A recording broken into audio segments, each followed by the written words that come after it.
ఇది ప్రజల ప్రభుత్వం, ప్రజల కోసం నిరంతరం పనిచేసే ప్రభుత్వం అని కడప జిల్లా ప్రొద్దుటూరు ఎమ్మెల్యే వరదరాజుల రెడ్డి అన్నారు. 175కు 164 సీట్లు ఇచ్చి భారీ మెజార్టీతో గెలిపించిన అందరికీ ఎంతో రుణపడి ఉంటామని ఎమ్మెల్యే అన్నారు. ఈ సందర్భంగా ఏర్పాటు చేసిన సమావేశంలో ఎమ్మెల్యే మాట్లాడుతూ ప్రభుత్వం ఎప్పుడూ ప్రజలకు అండదండగా ఉంటుందని, ఎన్నికల్లో ఇచ్చిన హామీల మేరకు అర్హులైన ప్రతి ఒక్కరికి పెంచిన పెన్షన్లను ఇచ్చిన ఘనత చంద్రబాబుదని కొనియాడారు.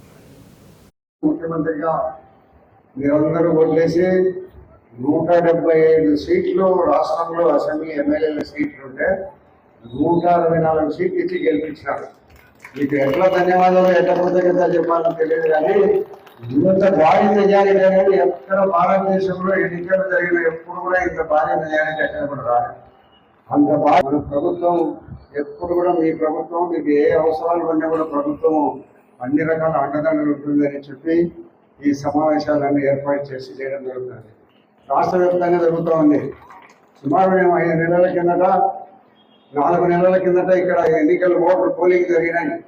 మీరందరూ వచ్చి ఇక్కడనే ఓట్లు వేసినారు. ఏమా ఇక్కడనే ఓట్లు వేసారు, ఈ స్కూల్లోనే వేసినారు. నన్ను కూడా అత్యధిక భారీ మెజారిటీతో గెలిపించారు. అలాంటి ఎమ్మెల్యేలు 164 మంది ఎన్నికైన కారణంగా చంద్రబాబు నాయుడు గారు అత్యంత భారీ మెజారిటీతో ఆయన కూడా ముఖ్యమంత్రి గారు. జగన్మోహన్ రెడ్డి గారి ప్రభుత్వాన్ని, ఈ దుర్మార్గ ప్రభుత్వాన్ని ఎట్లయినా మనం పోగొట్టాలని ఒక మంచి